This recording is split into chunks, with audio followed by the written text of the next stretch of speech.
berikutnya terkait dengan prosedur analitis atau analisis atau analitika prosedur.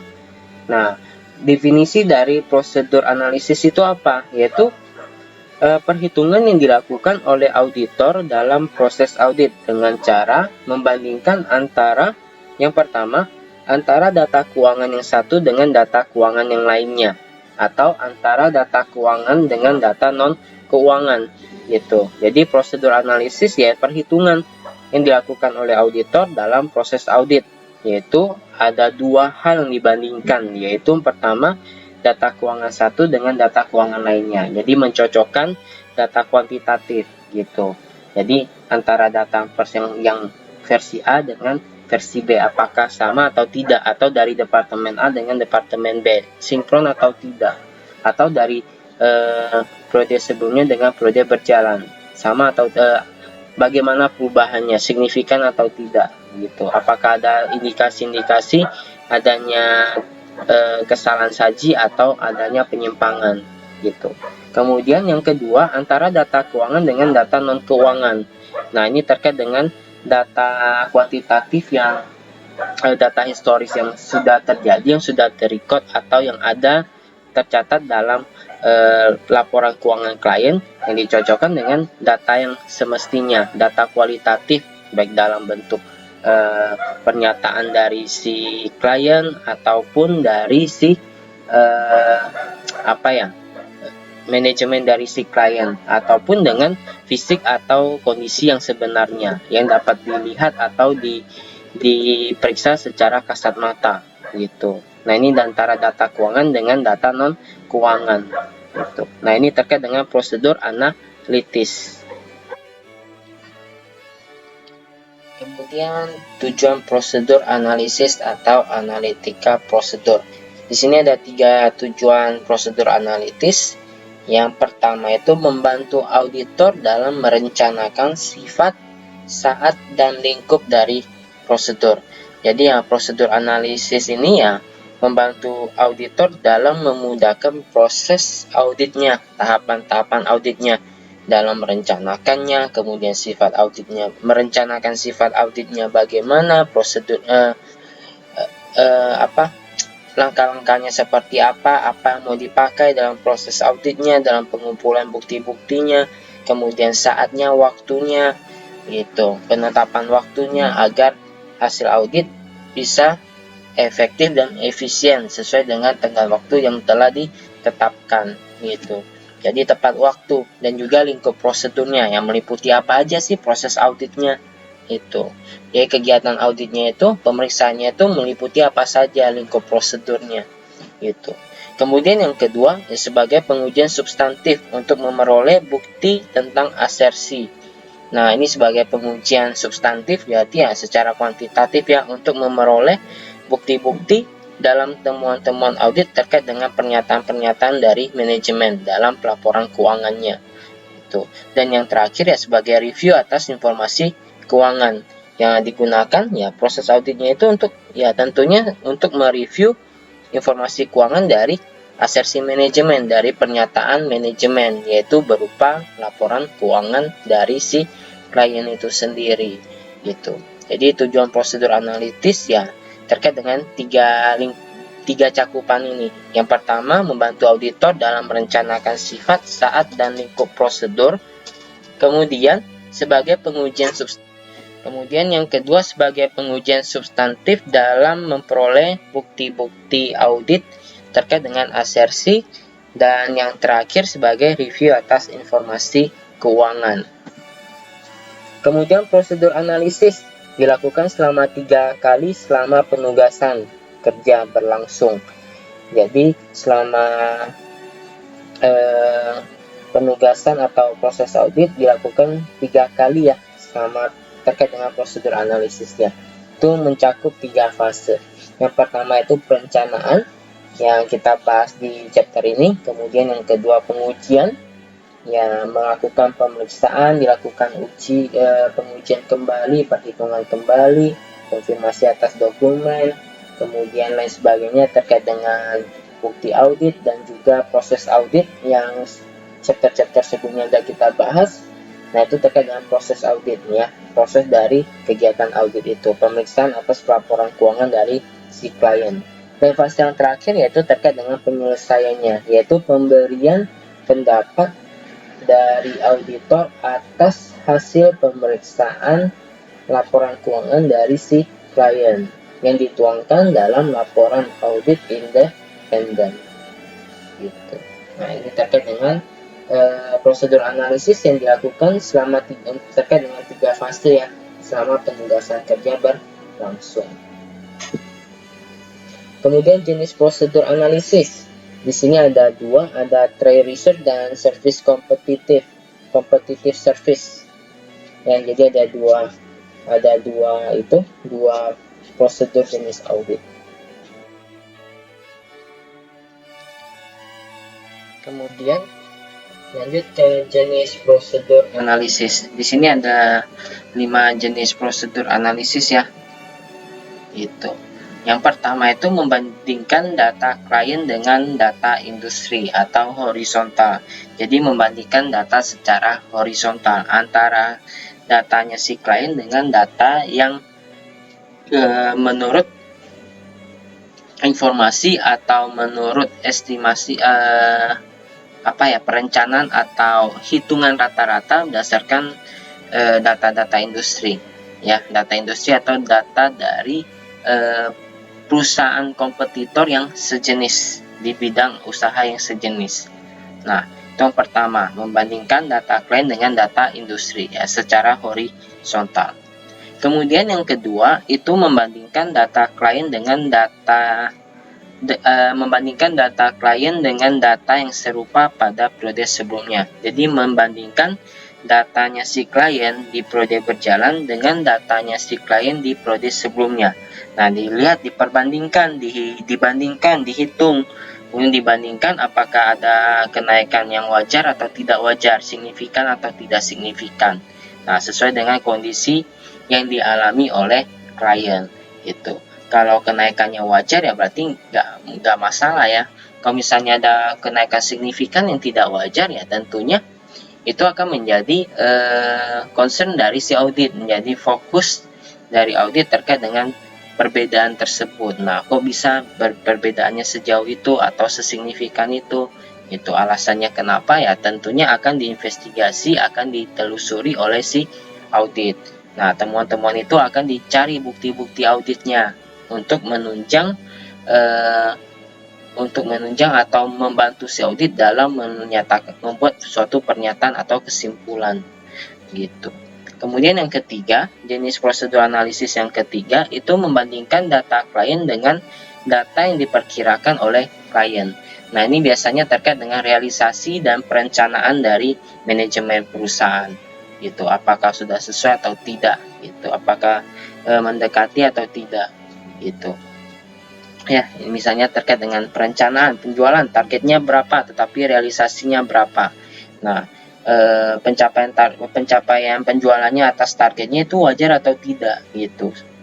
Nah, itu perlu dipertimbangkan. Apakah tidak wajar ya perlu dicari tahu, perlu diinvestigasi lebih lanjut gitu. Dikumpulkan lagi bukti-bukti auditnya itu untuk mendukung hasil data atau mendukung data yang telah disajikan oleh si klien pada pelaporan keuangannya.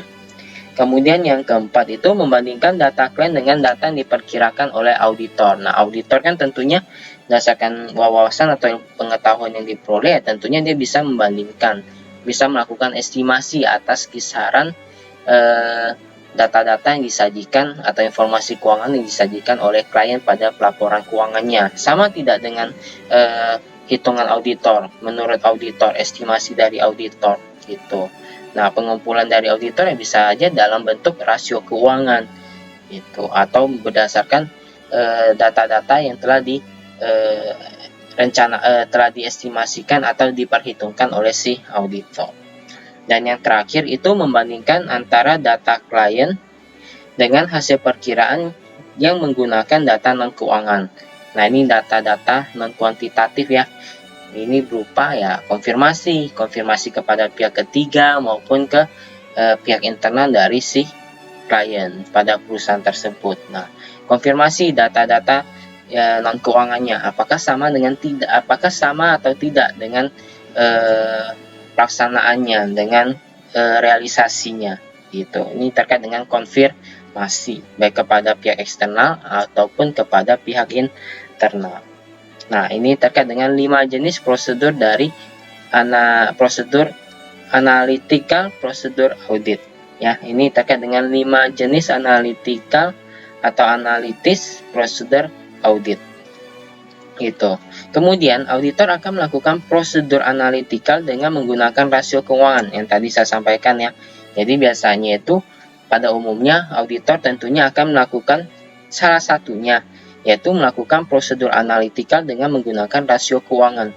Nah, jenis rasio keuangan digunakan umumnya ya meliputi semua rasio keuangan ya, terkait dengan 5 komponen utama dari rasio, yaitu likuiditas terkait dengan kemampuan perusahaan melunasi hutang-hutangnya, kewajiban-kewajibannya atau liabilitasnya. Kemudian rasio aktivitas terkait dengan perputaran aset ataupun perputaran persediaannya segala macam terkait dengan aktivitas operasi perusahaan. Kemudian profitabilitas, kemampuan si perusahaan menghasilkan labanya bagaimana. Kemudian solvabilitas terkait dengan struktur modalnya, terkait dengan penggunaan utang jangka panjangnya, dan juga dana internal maupun dana eksternal, dan juga rasio pertumbuhan gitu, terkait dengan pertumbuhan perusahaan secara kinerja baik secara aset, laba maupun dan yang lainnya gitu. Jadi ya pada umumnya auditor melakukan prosedur analitis berupa menganalisis rasio keuangan terkait dengan pelaporan keuangan dari si klien. Nah, ini terkait dengan jenis prosedur analytical dalam audit. Kemudian analisis laporan keuangan. Nah, analisis laporan keuangan biasanya auditor akan melakukan prosedur analitis dengan menggunakan 3 analisis ini. Yang pertama itu analisis komparatif atau analisis vertikal. Yang kedua itu analisis common size atau analisis horizontal. Dan yang ketiga, analisis rasio yang menggunakan data pada laporan keuangan. Ini terkait dengan likuiditas, aktivitas, profitabilitas, solvabilitas, dan pertumbuhan. Ini analisis rasio. Tadi sudah saya sampaikan ya di slide sebelumnya terkait dengan jenis prosedur analitik. Nah, salah satunya terkait dengan analisis laporan keuangan berupa analisis rasio, meliputi rasio likuiditas, aktivitas, profitabilitas, solvabilitas, serta pertumbuhan. Itu yang biasanya, yang pada umumnya. Gitu. Kemudian dari hasil analisis ini, analisis laporan keuangan ini, 3 metode ini biasanya akan diinterpretasikan atau disajikan dalam dalam laporannya, dalam laporan atau kertas kerja dari si auditor gitu, terkait dengan analisis laporan keuangan ini.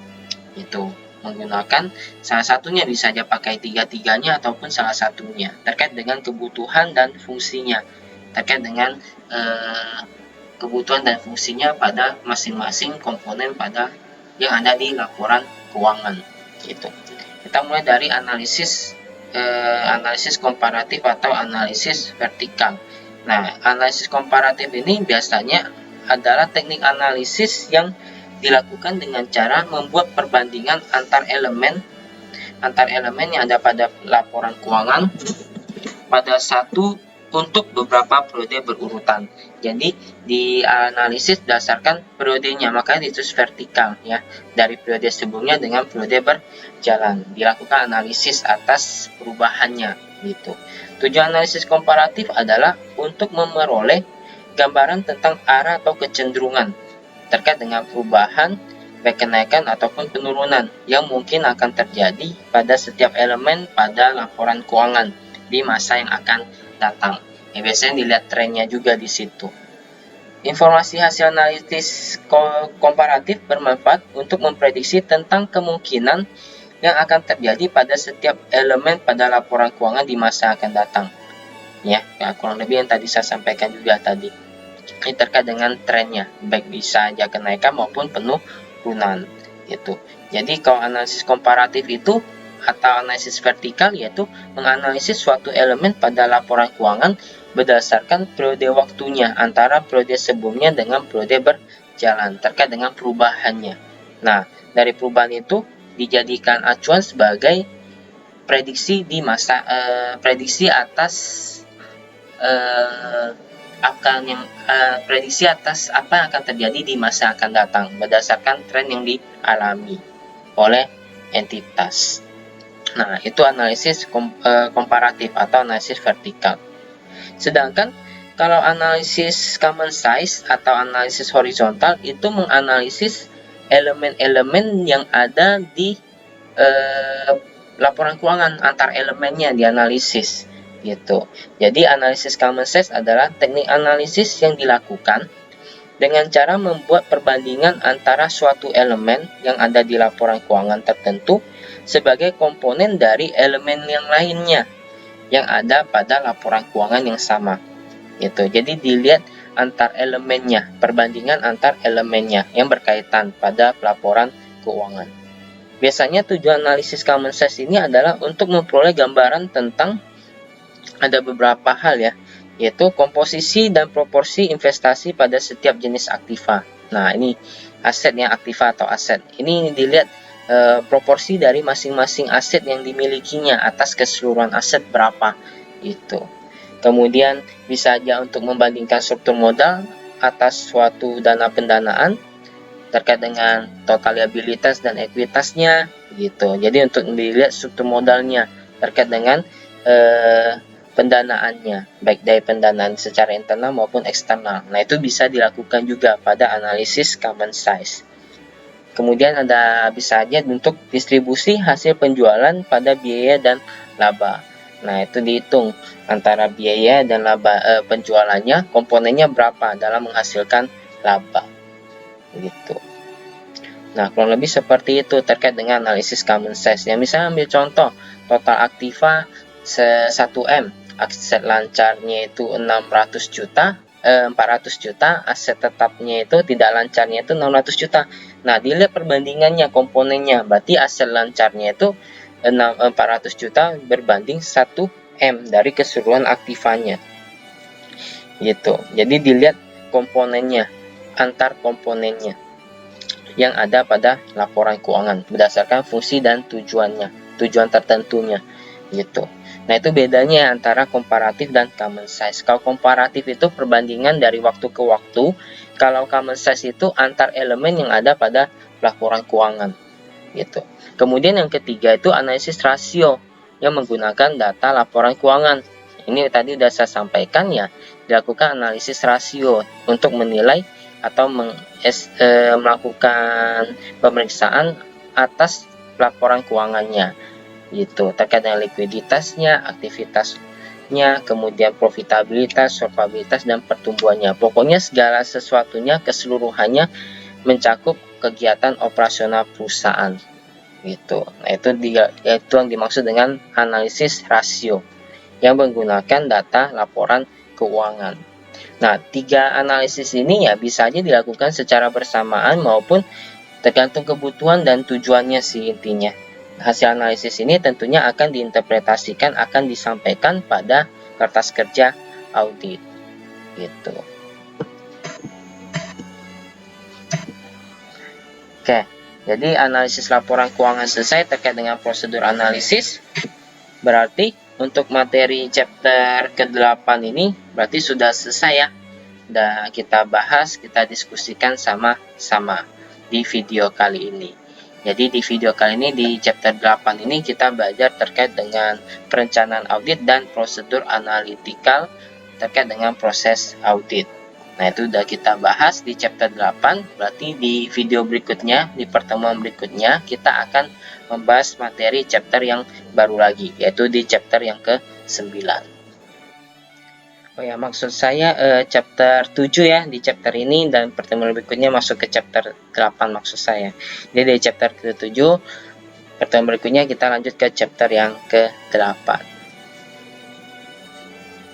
Demikian untuk video kali ini, di chapter 8 ini, saya ucapkan terima kasih dan sampai jumpa.